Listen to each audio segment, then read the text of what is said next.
relato del Gondwana, de cómo era el mundo del sur hace unos 300 a 100 millones de años. Es el relato de las cosas que pasaron y los cambios que ocurrieron en esta parte de América del Sur desde hace 300 millones de años hasta unos 100 millones de años antes del presente.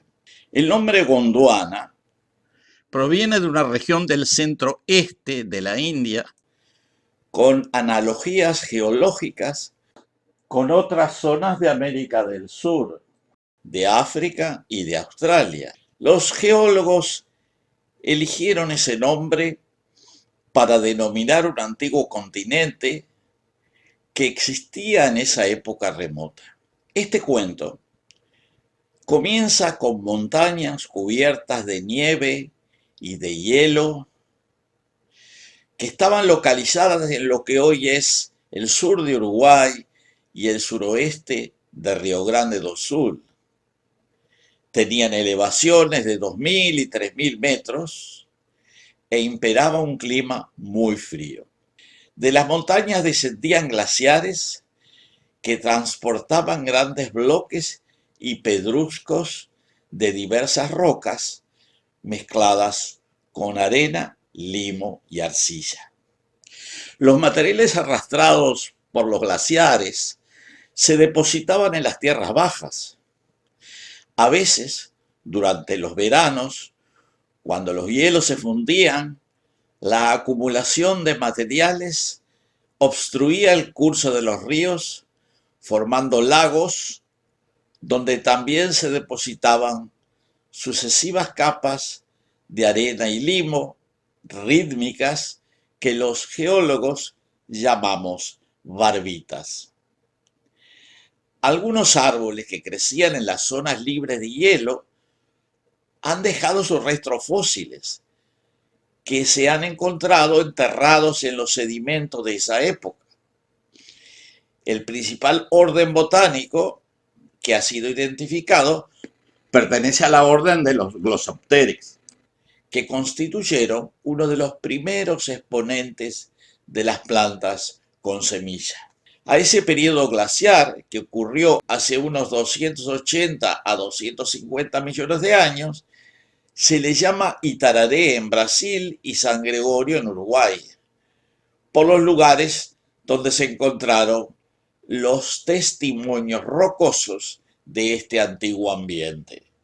Con el tiempo y transcurridos algunos cientos de miles o millones de años, los glaciares se retiraron, pero continuó imperando un clima frío y relativamente húmedo que se fue haciendo más templado, donde fluían ríos que arrastraban arenas y cuyas aguas formaban pantanos en las depresiones más profundas de las llanuras. Allí también crecía Glossopteris y otras plantas no vasculares como algas, musgos y las llamadas hepáticas, y allí también se movían anfibios y los primeros reptiles. Las arenas se acumularon durante varios millones de años y en los pantanos se sucedieron secuencias carbonosas que en gran medida fueron el resultado de la maduración de la materia orgánica en ambientes con ausencia de oxígeno, lo que se llama ambientes eutroficados, pero también posiblemente hubo aportes de carbono de estratos más profundos. Estos procesos dieron lugar a la acumulación de capas de hulla o de carbón. Las arenas que se habían depositado durante este periodo se consolidaron formando areniscas que recibieron el nombre de Río Bonito en Brasil y Tres Islas en Uruguay. Estos suelos arenosos carboníferos fueron gradualmente cubiertos por aguas marinas que inundaron la mayor parte de la superficie antes mencionada. Este mar gondwánico, que se extendió por varios cientos de miles de kilómetros cuadrados, dio lugar a la generación de sedimentos bentónicos, o sea, de fondo marino, formando limolitas y argilitas que fueron denominados Grupo Melo en Uruguay y Grupo Passadois en Brasil.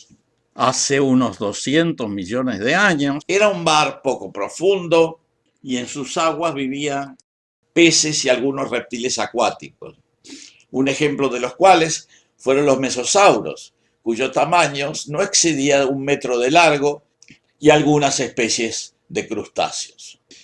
En el fondo de este mar se acumulaban los restos de los animales que allí vivían y de plantas acuáticas, formando capas de materia orgánica a las que probablemente se agregaban surgencias carbonosas de niveles más profundos, tal vez de la base de la corteza y hasta el manto superior, dando lugar al desarrollo de formaciones bituminosas, lo que se llaman actualmente los esquistos bituminosos, que fueron denominados con el nombre de Iratí en Brasil y Mangrullo en Uruguay.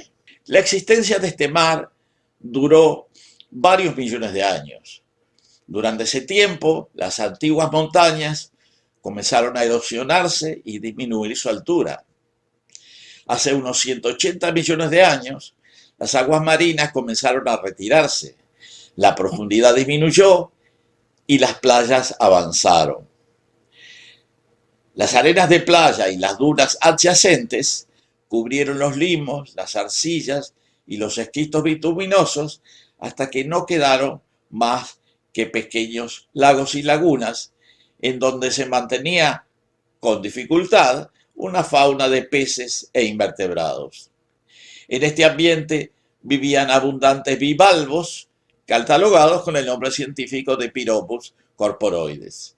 Estas arenas, intercaladas con sedimentos finos de los lagos y lagunas, se acumularon durante algunos cientos de miles de años, tal vez millones, y con el tiempo formarían areniscas que reciben el nombre de Jaguarí en Uruguay y Río do Rastro en Brasil.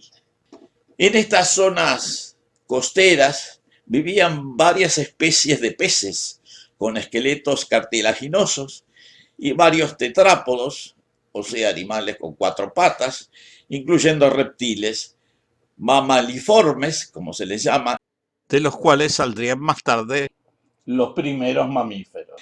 Al cabo de un tiempo, las arenas de dunas típicas de clima árido y los aluviones de ríos de corrientes efímeras cubrieron las playas y fondos de lagunas, llegando a tener un espesor de 100 metros o más. En esa época se desarrolló una flora de helechos con semillas.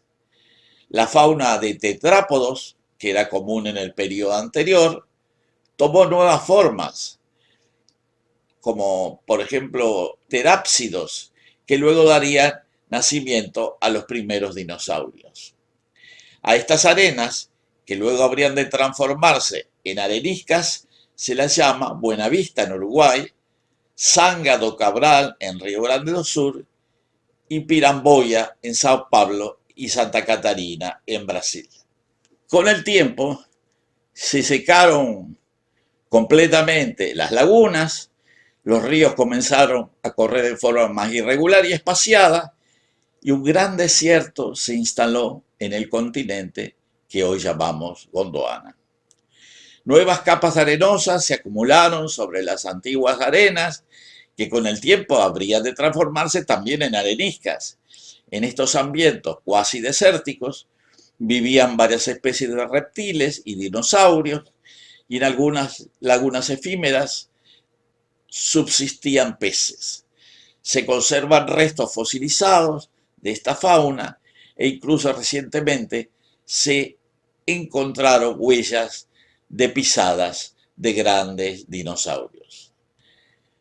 A estas formaciones se les llama Botucatu en Brasil y Tacuarembó en Uruguay. Este gran desierto duró muchos millones de años. Durante ese lapso, el continente de Gondwana se fue dividiendo en varios fragmentos que comenzaron a separarse, formando nuevos continentes que hoy reciben los nombres de Sudamérica, África y Australia. Otros fragmentos fueron a dar a la Antártida, a Madagascar, a la península indostánica y a Nueva Zelanda. Mientras tanto, en diferentes partes del gran desierto arenoso, entraron en erupción cientos de volcanes emitiendo lavas que lentamente cubrieron las arenas desérticas. Colada tras colada se derramaron sobre las arenas hasta que en la mayor parte del desierto solo había una superficie rocosa de lavas basálticas. Hubo zonas del desierto que no fueron cubiertas por las rocas volcánicas.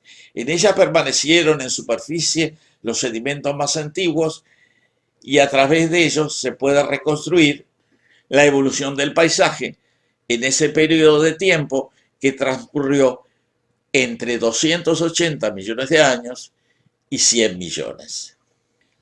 Y así llegamos al momento actual. Todas las rocas, todas las formaciones geológicas que dieron lugar a rocas areniscas, limolitas, argilitas y lavas basálticas se conservan en muchos lugares y a veces en la superficie, permitiendo reconstruir la historia geológica de esta región de América del Sur.